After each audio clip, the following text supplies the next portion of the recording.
Hello, everyone, and welcome back to Monday Mids Episode 9.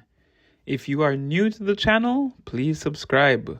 If you are one of those people that watch frequently and you are not subscribed, then let's just make this relationship official already.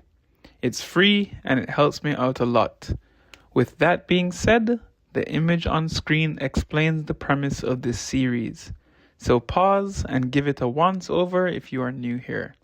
Let's get right into it. Today we pulled D, and really what this section of my list showed me is that the past version of me was more of a degenerate than I previously thought. I've been removing the overly scandalous series from consideration when making these videos, and personally I don't watch H series, but a lot of the watch series in the D section kind of tap dance on the line between H series and just scandalous series. But I digress, that's not what we came here for. As usual, here are 3 certified bangers that I won't spend much time getting into, but I'm fairly confident you would need to be pretty miserable not to find some enjoyment out of them, or otherwise have specific tastes that don't overlap with these series. First up is Death Note. It's a supernatural psychological suspense series.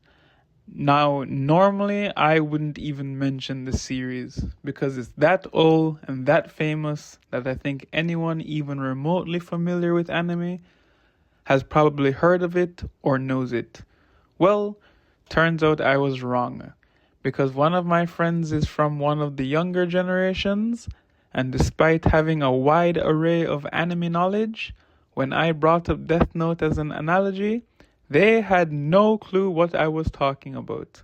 So, long story short, Light, the main character, finds a book that was thrown into the real world by a bored god of death named Ryuk.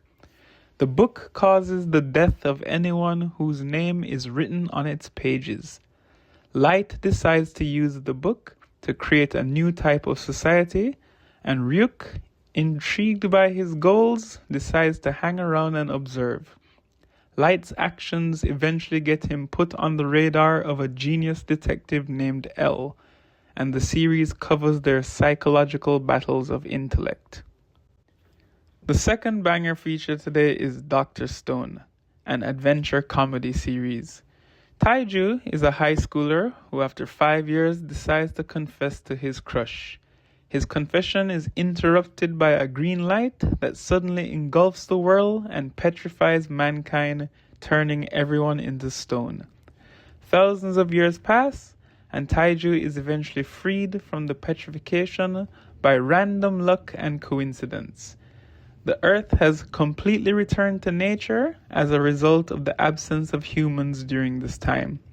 Taiju discovers that his science-loving friend Senku has also been freed from the petrification.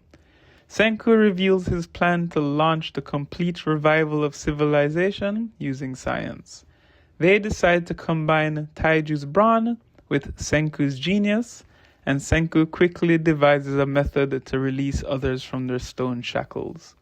However, Senku's master plan faces opposition when his ideology is challenged by those who begin to awaken. All the while, the original cause of mankind's petrification remains unknown. Last up of the featured bangers is Dungeon Meshi, or Delicious in Dungeon. This series is an adventure comedy fantasy series, and it follows Laios as he leads a small party of adventurers to rescue his sister. On their last adventure together, his sister, Fallon, was eaten by a powerful dragon. Not wanting to see her brother and party members suffer the same fate, she casted magic that took them all away to safety. Laios refused to give up on Fallon, but most of his party members abandoned the rescue mission, leaving him with only 2 party members. Strapped for cash and short on time, the 3 of them are forced to begin eating slain monsters to survive as they continue the search for Fallon. Now, that brings us to the mid-series that we will cover today, Quick side note, no matter what you end up thinking about this series, just know that I almost subjected you to Dansai Buri no Crime Edge. Anime is known for jumping the shark, but that series still makes me laugh thinking about how far they went with everything involved. But today we will cover Devil's Line. In modern day Japan, vampires, called devils, live secretly among humans. Most coexist peacefully, but strong emotions such as fear, anger, arousal, or the scent of blood can trigger an uncontrollable bloodlust that turns them into deadly predators. The story follows Yuki, a half-human, half-vampire who works for a metropolitan police task force specializing in devil-related crimes. During an investigation, he rescues Tsukasa, an ordinary graduate student.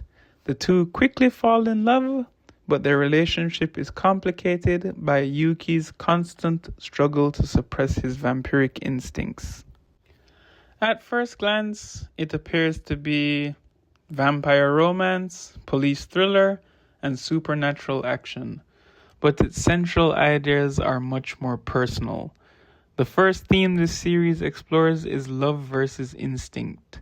Unlike many vampire romances where the vampire's bloodlust is simply romanticized, Devil's Line treats it as something frightening and dangerous.